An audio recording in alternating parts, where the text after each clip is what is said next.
Hey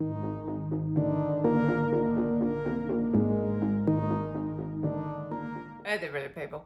So at the beginning of the pandemic, I shared with you part of the student day as we went through the energy of this, current issue.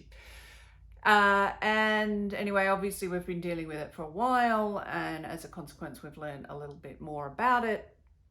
So I thought that it was time for an update. So the first thing is that I think we talked about, I know that we talked about prions in that earlier video, which is like the little protein messengers between your different cells. One of the primary effects of that was the way it was affecting people's mitochondria. Now, if you don't know what your mitochondria is, you can go and look it up on the Google. But the thing is what mitochondria does. They're little things in your cells. The best way to think about them is just as you've got friendly bugs in your tummy, you've actually got friendly bugs inside your cells, and they're called mitochondria. They do an enormous amount of work. Primarily, they actually transform your oxygen into usable cellular fuel. So in a way, your lungs are like macro respiration, because that's how we get oxygen into the body, but your mitochondria are micro respiration. It's actually how we use our oxygen to generate the energy with which we live.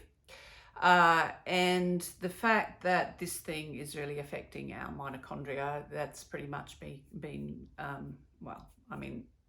I haven't seen any studies on it, but the evidence of the fact that this is a big part of how this thing actually affects people, there's a growing amount of evidence for that. So you are going to want to supplement your mitochondria, just make sure they're really healthy. Supplements for that include such things as coenzyme Q10, L-carnitine. Again, for more information, just go and do a search on supplementing your mitochondria. One of the things that actually helps mitochondria more than anything is exercise, but particularly that kind of interval training. So, which fortunately is stuff you can do at home. So there's, for example, there's one particular set of training that's takes 7 minutes. So you do 30 seconds of jumping jacks, and then you rest for 10 seconds. Then you do 30 seconds of step ups or something, and then rest for 30 seconds. Again, you can go and do a search for interval training, and that really will help. So it's actually having that spike in your oxygen demand, and then that drops, and then spike, and then drops. That's why it's really helpful for your mitochondria. So strengthening your mitochondria is really helpful. Okay, so the second thing is the headaches that people get, both when they get the unfortunately, they get the virus itself, or when they get the vaccine. Some people are getting headaches with the vaccine. So there is a herb called Brahmi. Now, I know some people think it's the same thing as Gotu kola. It's not. If you look them up, they have different botanical names. Brahmi does seem, because there are some studies that have shown that Brahmi can even help protect against Alzheimer's. Now, if it's doing that, it means that it's helping the way your nerve cells metabolize proteins. And that means that, it just helps your nerve cells be a lot healthier.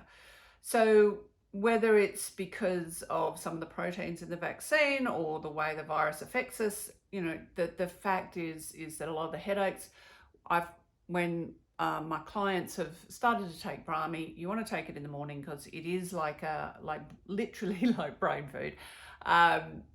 So it can wake up your brain. So if you take that in the morning, it does seem to help a lot. And for some of my clients, it's just the headaches have all just gone away. So with the Brahmi, and that seems to, with some people who've also had some of those, what they call the long COVID, so a lot of that does also seem to be connected possibly with whatever's going on neurologically. So again, taking the Brahmi in the morning, particularly if it's mixed with something called Withanya or ashwagandha, which is a herb that helps with your just general stress. So that's really good. So the third point is with the vaccines. Look, each vaccine, a vaccine is a stressor on your system. There's no doubt about that. They do work, but because they're a stress on your system, obviously you don't want to go and get them when your system is already stressed. In addition, you want to help your body deal with the particular stress any particular vaccine is. So each one has a different way of working. So they each have a slightly different stressor. So for example, if you take Pfizer, you're going to want to take things like herbs and teas that support your kidneys. If you've got the AstraZeneca, you're going to want to take things that really support your mucous membrane. So your essential fatty acids and that kind of thing, vitamin E. So there are ways that you can support your system through this. So the other thing with the vaccine, the other supplement is the virus itself, and again the vaccines. They are an immune stressor. So there is a herb called Andrographis that will support your immune system. That seems to be quite helpful. With taking the vaccine itself, or indeed just if you get the virus, just managing the symptoms of fever or achiness or whatever, vitamin C is always a great go-to. There's also another herb called yarrow. It's very commonly available. I don't know about where you live, but where I live, it grows like grass. As long as it gets lots of sunlight, it's happy. It looks like fluffy grass actually. So you can buy it or get it. You can grow it. You can buy it fresh. But it's most commonly available as dried herb, and you make a tea.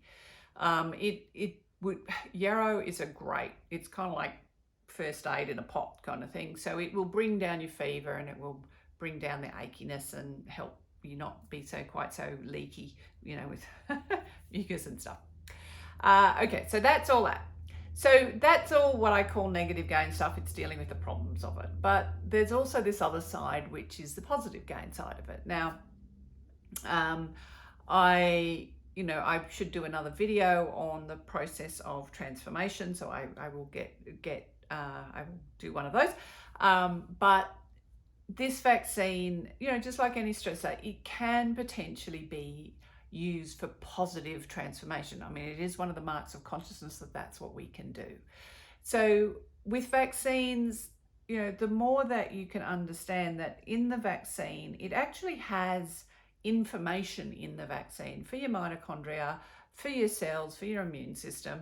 And so if you think about how your body can integrate that information into your body, system can use that information to build a more robust system of increased well-being, well, then you can do that, and you can help your body process the vaccine in a more useful way. Of course, some people would say the virus can do the same thing, and I'm not disagreeing. In fact, this is one of the ways that our bodies have evolved. About 8% of your genome started life as a virus, except it's just it's up to you. Check in your soul seed, find whatever is the most appropriate path for you, but take precautions, do what you can to support your system to get through this as lightly and easily as possible. And remember that whether it's the virus itself or whether it's the vaccine, whichever path you take personally, you want to focus on, coming out of this stronger than you've ever been, because that is the thing that is going to serve you. That's the thing that's going to serve everyone. And also, when you focus on that, it means that you're not going to be so triggered by other people's reacting to this in perhaps not the best way, which means it'll be easier for you to focus on your brilliance. The more we practice holding those positive templates, regardless of well, you know, whatever's going on around us, the stronger our brilliance becomes. And the more we actually practice that, whatever happens, our consciousness, our brilliance will find ways to work with this thing, find ways to incorporate parts, you know, whatever parts we need of this pattern, this happening, this experience, so that we actually can grow our brilliance through it. And that's what we want to do. So I hope that was helpful. If you've got any questions, just put them in the comments down below. I will get to them. And until next time, remember that you're brilliant.